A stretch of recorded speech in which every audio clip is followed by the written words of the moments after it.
Hello నమస్తే, నేను Ashok. Welcome to reality check. తెలంగాణలో యూరియాకి సంబంధించిన అంశం పెద్ద ఎత్తున విమర్శలకు దారితీస్తుంది. రైతులందరూ కూడా యూరియా అందక రోడ్ల మీదకి వచ్చి ధర్నాలు చేస్తున్న పరిస్థితిని కూడా మనం చూస్తూ వచ్చాము. లోడ్లు ఎక్కడ వస్తున్నా కూడా ఆ లోడ్లు లారీలను ఆపి మరి అక్కడెక్కడే యూరియాని ఎత్తుకెళ్లేటువంటి పరిస్థితికి ఈరోజు తెలంగాణలో కనిపిస్తుంది. ఈ యొక్క యూరియా అంశం మీద ఇటు బీఆర్ఎస్, బీజేపీ, కాంగ్రెస్ మధ్య మాటలు యుద్ధం నడుస్తూ ఉంది. మూడు పార్టీలు కూడా ఎవరి మీద వాళ్ళు విమర్శలు చేస్తూ ఉన్నారు. కాంగ్రెస్ పార్టీ కృత్రిమంగా యూరియాకి సంబంధించిన అంశం మీద కావాలని చెప్పేసి ఇప్పుడు షార్టేజ్ని క్రియేట్ చేసిందంటూ కూడా బీజేపీ చెప్తోంది. బీజేపీ ఏదైతే కేంద్ర ప్రభుత్వం నుంచి రావాల్సినటువంటి యూరియా సరఫరా ఉంటుందో వాటన్నిటినీ కూడా మేము రాష్ట్రాలకు ఇచ్చేసామని చెప్పేసి చెప్తూ ఉన్నప్పటికీ కూడా ఇటు రెండు తెలుగు రాష్ట్రాల్లో మాత్రము పెద్ద ఎత్తున యూరియా అందక రైతులు ఇబ్బంది పడుతున్నటువంటి పరిస్థితులు కూడా మనం చూస్తున్నాం. ఇక మరోమారు తెలంగాణకి సంబంధించి పార్టీ మారినటువంటి ఎమ్మెల్యేల ఫిరాయింపుల పైన సుప్రీంకోర్టు ఇచ్చినటువంటి ఆదేశాల మేరకు ఇక్కడ ఎమ్మెల్యేలందరికీ కూడా నోటీసులు ఇవ్వాలని చెప్పేసి స్పీకర్ ఆదేశించిన నేపథ్యంలో కేవలం 5 మందికి మాత్రమే నోటీసులు ఇచ్చి వచ్చింది. మిగతా వాళ్ళందరూ కూడా పార్టీలు మారలేదంటూ కూడా చెప్తూ ఉన్నారు. ఈరోజు కేటీఆర్ మాట్లాడుతూ తెలంగాణలో బై ఎలక్షన్స్ రాబోతూ ఉన్నాయి, సిద్ధంగా ఉండండి, ఆ 10 స్థానాలను తిరిగి మనమే గెలిపించుకునేందుకు కూడా ముందుకు వెళ్ళాలంటూ కూడా ఆయన మాట్లాడుతూ వస్తున్నారు. తెలంగాణ రాజకీయాల మీద ఈరోజు ఇంటర్వ్యూలో మాట్లాడుతాం. ఇంటర్వ్యూలో నాతో పాటు పార్టిసిపేట్ చేస్తున్నారు బీఆర్ఎస్ అధికార ప్రతినిధి నిఖిల్ గారు. నిఖిల్ గారు నమస్తే. నమస్తే అండి. ముందుగా రైతుల అంశం మీద రైతులు అంటే కాంగ్రెస్ ప్రభుత్వం వచ్చిన దగ్గర నుంచి ఏదో ఒక అంశం మీద రోడ్డు మీదకి వస్తున్నారు. వాళ్ళు గొడవలు కావచ్చు, వాళ్ళ ఇబ్బందులు కావచ్చు మాట్లాడుతున్నారు.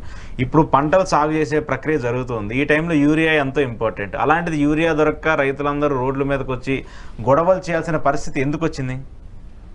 ముందుగా ఒక్కసారి మనం కొంచెం వెనక్కి వెళ్ళి చూస్తే 2014లో తెలంగాణ రాష్ట్ర విభజన అయ్యే వరకు, ఉమ్మడి ఆంధ్రప్రదేశ్ విభజన అయ్యి తెలంగాణ స్వరాష్ట్రం ఏర్పాటు అయ్యేంత వరకు నీళ్లు, నిధులు, నియామకాలు అన్నది మెయిన్ ట్యాగ్ లైన్తో మనం ఉద్యమం చేసినాము. అనేక సంవత్సరాల తరబడి, దశాబ్దాల తరబడి రైతులు ఏ రకంగా ఇబ్బందులు పడ్డారు, ఏ రకంగా కష్ట నష్టాలను కోర్చుకున్నారు, వేల మంది రైతులు ఏ రకంగా ఆత్మహత్యలు చేసుకున్నారు మనం చూసినాము. చూసిన ప్రతిసారి ఏం చేయలేకపోయినాం అప్పుడు.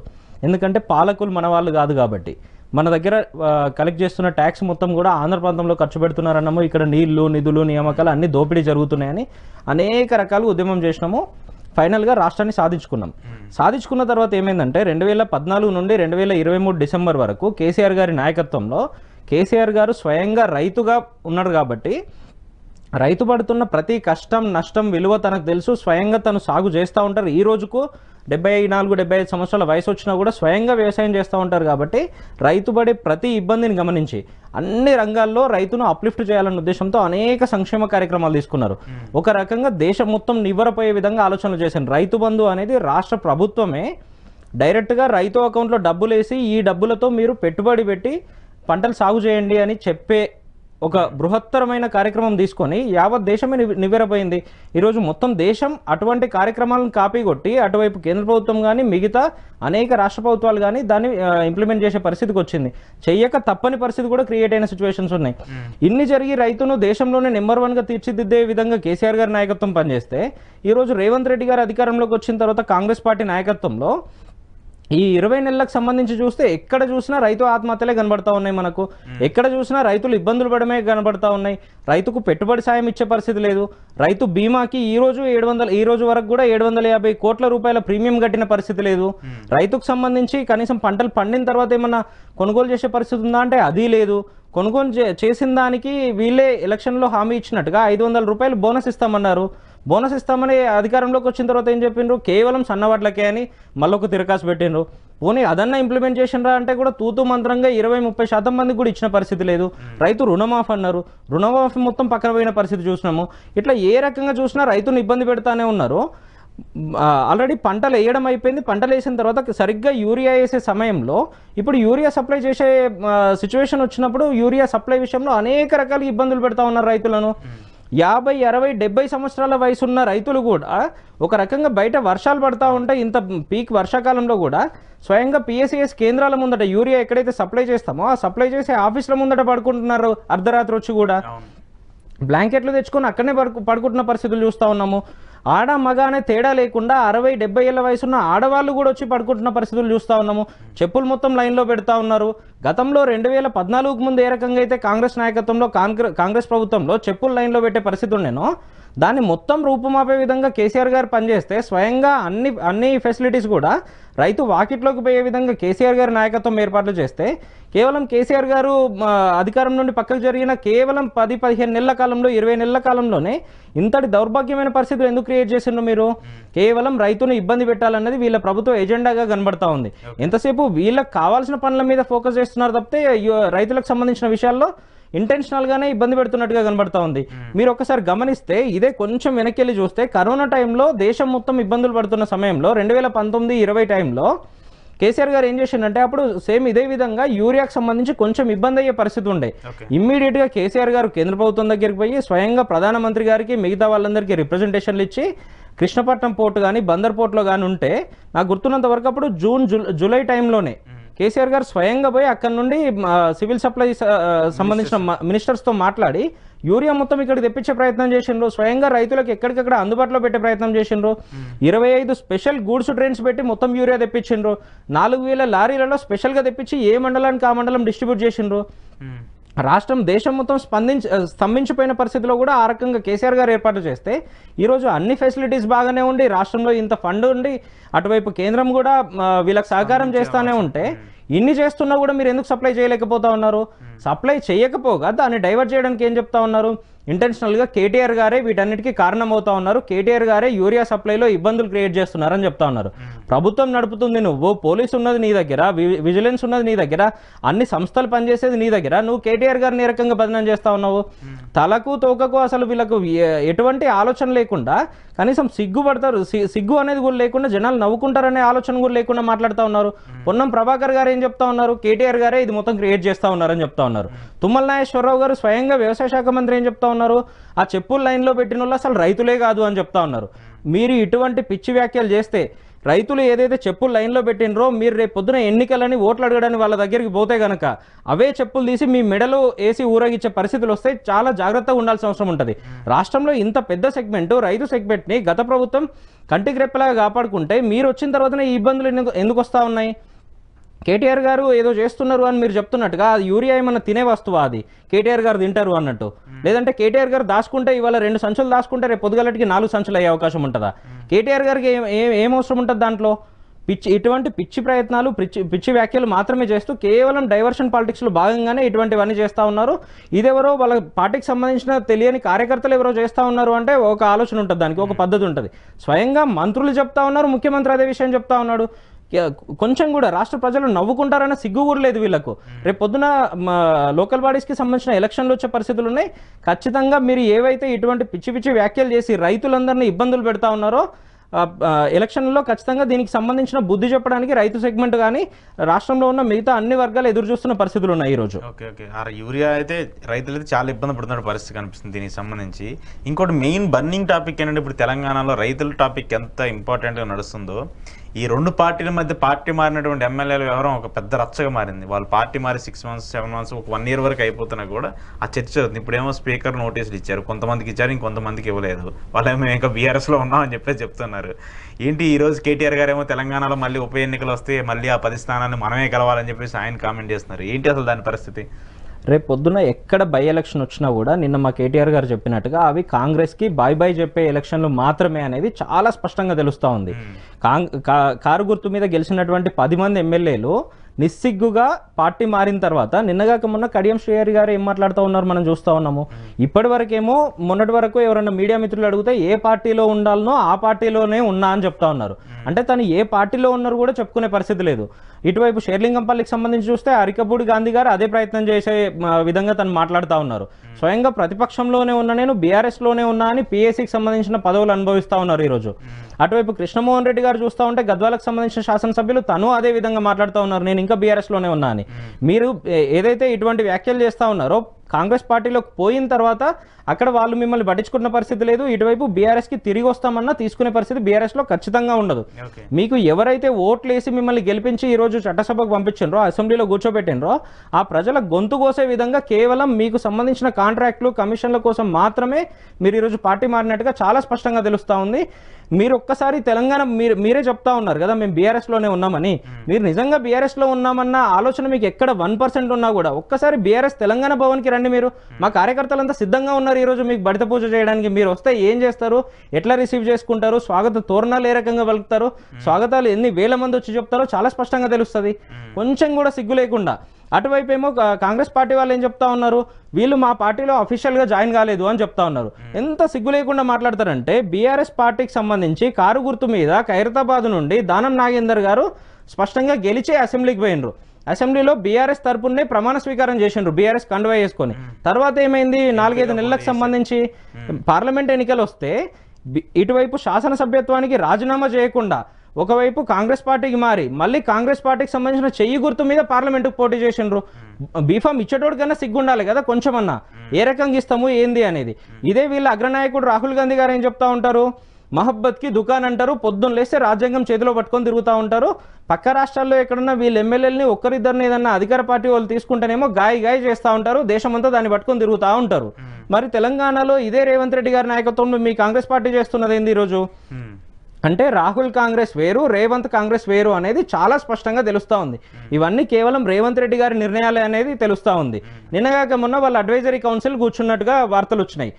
ఏది పీసీసీకి సంబంధించిన కమిటీ అంతా కూర్చున్నారని, కూర్చొని సమాలోచనలు జరిపి ఈ 10 మంది ఎమ్మెల్యేలను రాజీనామా చేయిద్దామా అనే ఆలోచనలో వాళ్ళు ఉన్నట్టుగా వార్తలు వస్తూ ఉన్నాయి. వీళ్ళు ఇటు కాకుండా పోయినరు, అటు కాకుండా పోయినరు. తెలంగాణలో కొన్ని మోటు సామెతలు ఉన్నాయి. మోటు సామెతలు చెప్తా ఉంటారు పల్లెలకు పోతే, ఇటు చేసుకున్నది దన్నింది, అటు ఉంచుకున్నది దన్నింది అన్నది. సేమ్ ఇదే విధంగా ఈ రోజు కాంగ్రెస్ పార్టీలో ఎవరైతే బీఆర్ఎస్ పార్టీ నుంచి చేరినరో ఆ ఆలోచనలన్నీ అట్లానే కనబడతా ఉన్నాయి కదా. వాళ్ళు నియోజకవర్గాల్లో తిరిగే పరిస్థితి లేదు, ఏ పార్టీలో గెలిచిండ్రో ఆ పార్టీ ఆఫీస్కు పోయే పరిస్థితి లేదు. పోనీ కొత్త పార్టీలో ఎక్కడైతే అధికారం కోసం జాయిన్ అయినరో వాళ్ళు కూడా ఈరోజు పట్టించుకుంటున్న పరిస్థితి లేదు. అక్కడ వీళ్ళకు పనులు అవుతున్న పరిస్థితి లేదు. ఏది రాష్ట్రంలో వాళ్ళ నియోజకవర్గానికి సంబంధించి కేవలం వాళ్ళకు గతంలో ఏవైతే బిల్లులు వచ్చేటి ఉన్నాయో, లేదంటే ఇప్పుడు కొత్తగా కాంట్రాక్ట్లు తీసుకొని వాళ్ళ బావమరుదులకో వాళ్ళ అన్నదమ్ములకో కాంట్రాక్ట్లు ఇప్పించుకుంటున్నారో ఆ కమిషన్ల కోసం మాత్రమే చేస్తూ ఉన్నారు. స్వయంగా ఈ విషయం అదే కాంగ్రెస్ పార్టీ గుర్తు మీద పోటీ చేసి గెలిచిన ఎమ్మెల్యేలే చెప్తా ఉన్నారు కదా. ఎవరైతే పక్క పార్టీల నుండి వచ్చిండ్రో వాళ్ళ కమిషన్లు ఇస్తా ఉన్నారు, ఈరోజు 30%, 40% పోతా ఉన్నాయని చెప్తా ఉన్నారు. ఇదంతా చూసి చాలా స్పష్టంగా అర్థమవుతున్నది ఏంటంటే, నిన్న మా కేటీఆర్ గారు చెప్పినట్టుగా రాష్ట్రంలో ఎప్పుడు బై ఎలక్షన్లు వచ్చినా అతి త్వరలో వచ్చే అవకాశాలు చాలా స్పష్టంగా కనబడతా ఉన్నాయి. జూబ్లీ హిల్స్ బై ఎలక్షన్తో పాటుగా మిగతా 10 స్థానాలకు కూడా వచ్చే అవకాశం కనబడతా ఉంది.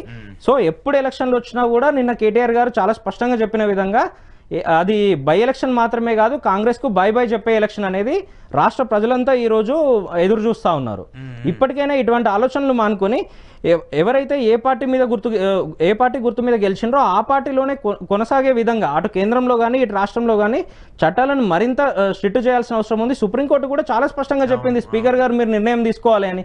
ఈ రోజు వరకు నెలల తరబడి దాన్ని పోస్ట్పోన్ చేస్తూ వస్తూ నిన్నగాక మొన్న సుప్రీంకోర్టు చాలా స్ట్రాంగ్గా తప్పితే తను నోటీస్ ఇచ్చిన పరిస్థితి లేదు. ఆ నోటీస్ కూడా ఏమని ఇచ్చిండ్రు, మీరు ఏ పార్టీలో ఉన్నారో స్పష్టం చేయండి అనే విధంగా తను ఇచ్చిండ్రు.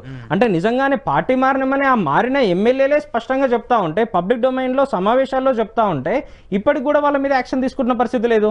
చట్టాలు ఏం చెప్తా ఉన్నాయి, మొత్తం శాసనసభ పక్షం విలీనం అయితేనే అది చట్టబద్ధము, లేకపోతే 1, 2, 3, 4, 10 మంది వరకు ఎంతమంది ఎమ్మెల్యేలు వచ్చినా కూడా అది చట్ట విరుద్ధం అని చెప్తా ఉన్నారు.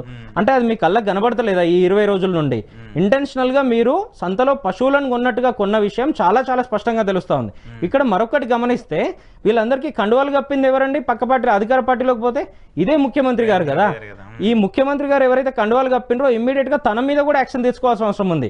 గతంలో తనకు చాలా అనుభవాలు ఉన్నాయి ఇటువంటివి, ఎమ్మెల్సీల విషయంలో కొనుగోలు చేయడం కానీ, రెడ్ హ్యాండెడ్ గా పట్టుబడడం కానీ ఇటువంటివి అనేకం చేసిండ్రు. కాబట్టి ఇప్పుడు మళ్ళీ బీఆర్ఎస్ కి సంబంధించిన ఎమ్మెల్యేలను సంతలో పశువులాగా కొనే ప్రయత్నాలు చేస్తా ఉన్నారు.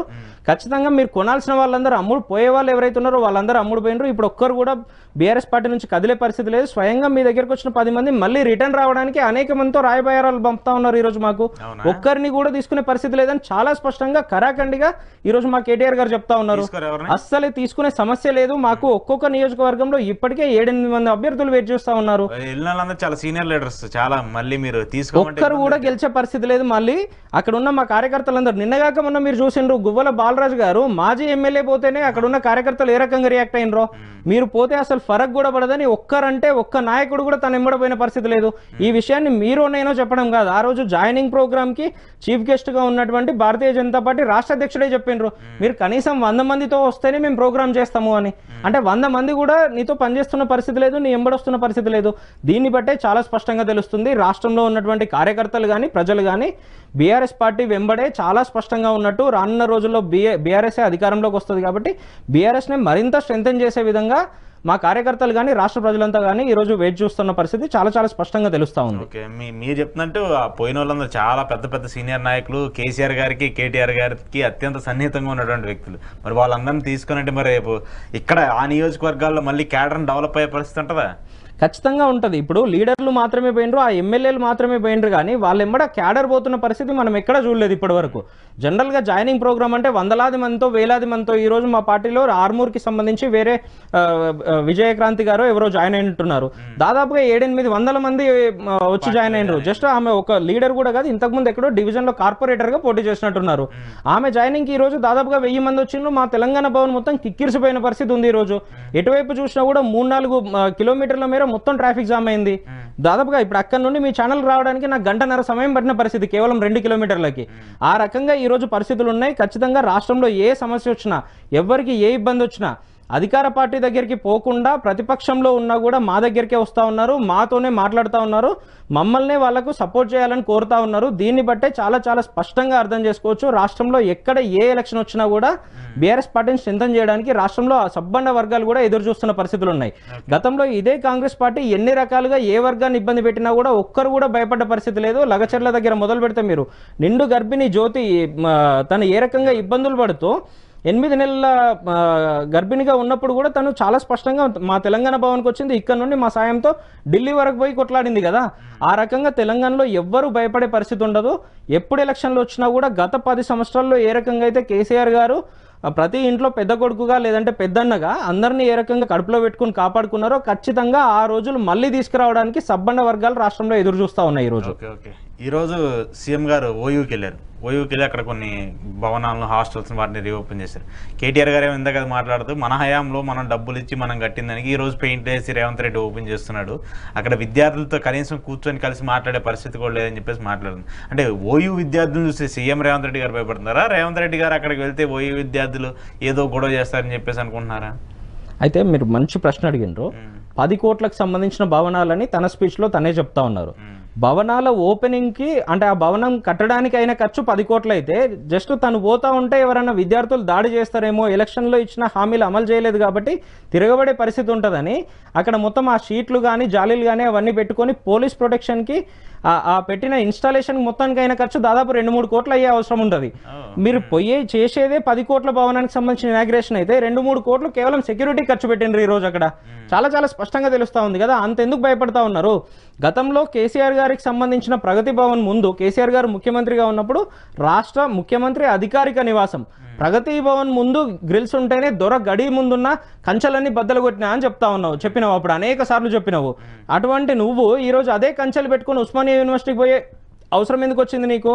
అంటే చాలా స్పష్టంగా నువ్వు ఇచ్చిన హామీలు ఏమి అమలు చేయలేదు కాబట్టి గతంలో మేమిచ్చిన నోటిఫికేషన్లు తర్వాత మేము పెట్టిన ఎగ్జామ్స్కే రిజల్ట్స్ వాటికి సంబంధించిన అపాయింట్మెంట్ కాపీస్ మాత్రమే నువ్వు ఇచ్చినాం కాబట్టి తిరగబడతారు, రేపు పొద్దున దాడి చేసే అవకాశం ఉంటుందని 2-3 రోజుల నుండి మొత్తం నిర్బంధంలోకి తీసుకున్న పరిస్థితులు చూస్తూ ఉన్నాం మనము.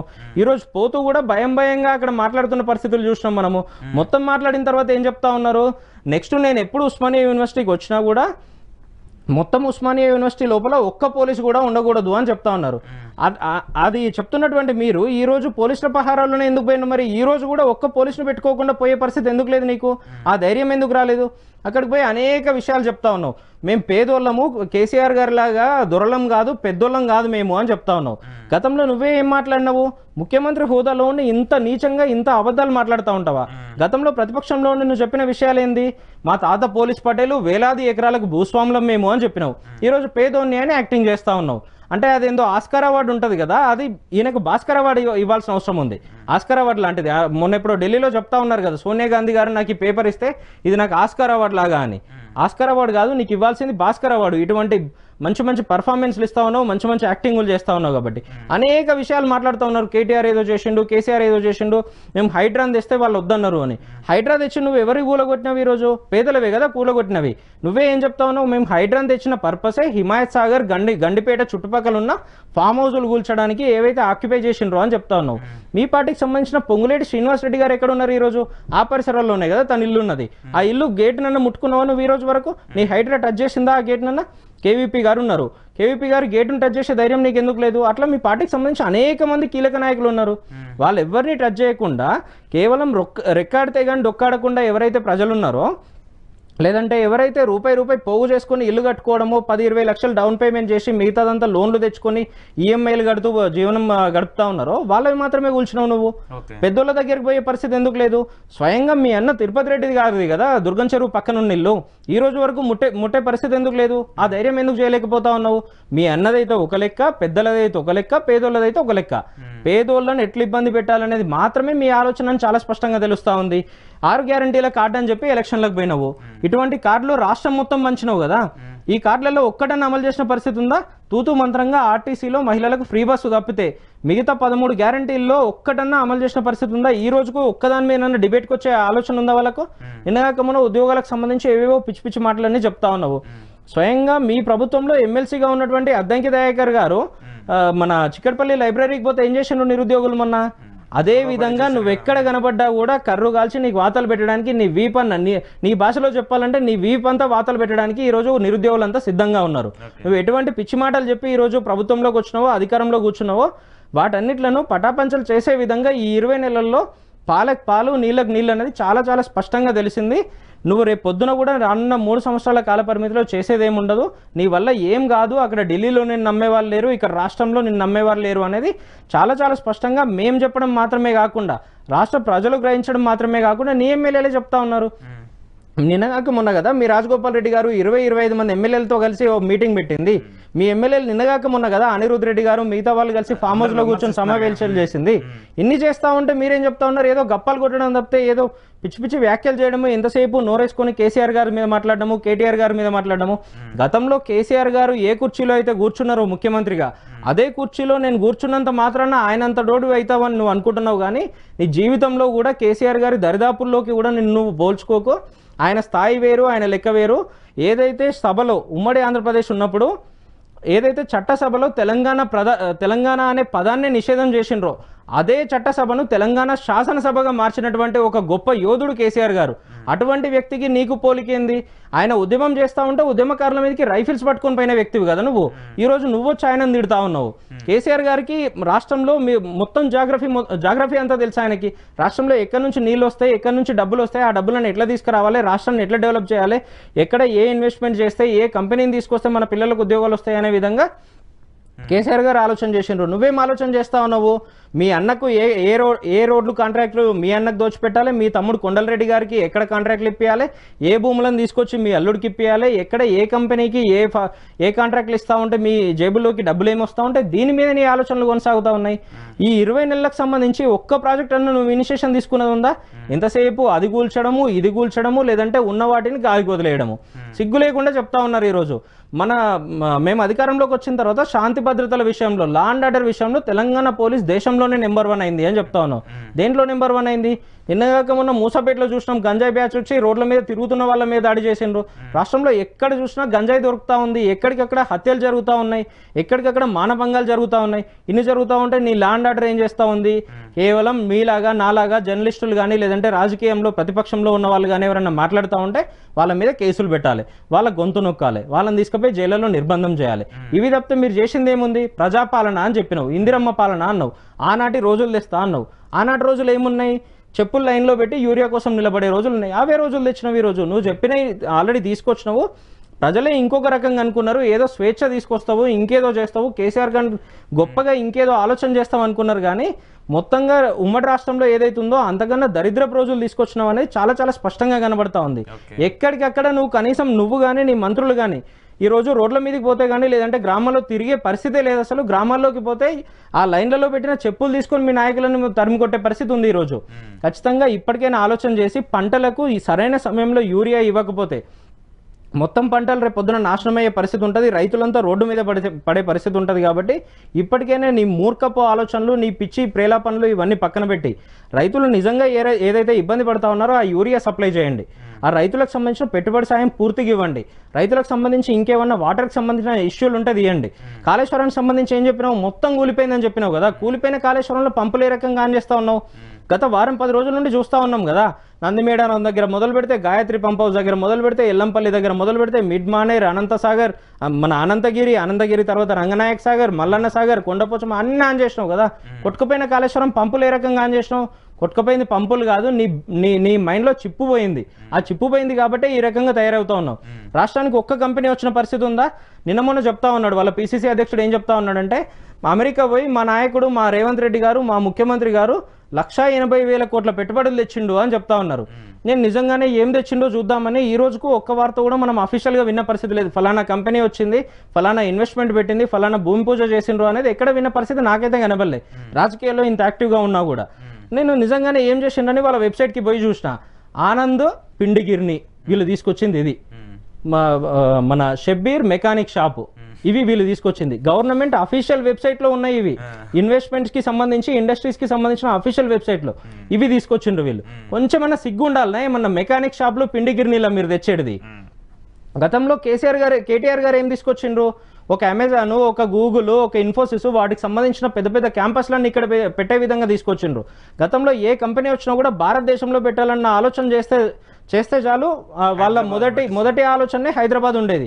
ఈరోజు అనేక మంది బయట నుంచి ఎవరన్నా వేరే కంట్రీస్ నుంచి వస్తూ ఉంటే కూడా హైదరాబాద్ను చూసి ఇంత గొప్పగా అభివృద్ధి చెందింది, ఇది న్యూయార్క్తో పోటీ పడుతుంది అనే విధంగా ఆలోచనలు ఉంటుండే. ఈరోజు మళ్ళీ ఎక్కడికి తీసుకొచ్చినావు దాన్ని? ఎక్కడికక్కడ వరదలు, ఎక్కడికక్కడ బ్లాక్ అయ్యే విధంగా పిచ్చి పిచ్చి ఆలోచనలు చేసి పేదల ఇల్లు కూడగొట్టి రాష్ట్రం మొత్తం ఈరోజు తిరోగమనం వైపు, సంక్షోభం వైపు పోయే విధంగా తీసుకొచ్చింది నీ పాలన. నీ ఇందిరమ్మ పాలన అంటే ఎట్లుంటుంది, నీ కాంగ్రెస్ పాలన ఎట్లుంటుంది, రేవంత్ రెడ్డి పాలన ఎట్లుంటుంది, చేయి గుర్తు పాలన ఎట్లుంటుంది? ఇంకొక 20-30 సంవత్సరాల వరకు అసలు మీ వైపుగా కూడా రాష్ట్ర ప్రజలు ఎవరు ఆలోచన చేయని విధంగా నీ పాలన కొనసాగుతూ ఉంది. ఎప్పుడు ఎలక్షన్లు వచ్చినా కూడా కర్రుగాల్చి వాత పెట్టడానికి చాలా సిద్ధంగా ఉన్నారు ఈరోజు రాష్ట్ర ప్రజలంతా కూడా. ఓకే చూద్దాం. బై ఎలక్షన్స్ వస్తాయి అంటున్నారు, మరి ఆ బై ఎలక్షన్స్ వస్తాయా, ఏం జరుగుద్ది ఏంటో కూడా. థ్యాంక్ యూ నిఖిల్ గారు. ఇది ఈరోజు నిఖిల్ గారితో స్పెషల్ ఇంటర్వ్యూ. చూస్తూనే ఉండండి రియాలిటీ చెక్.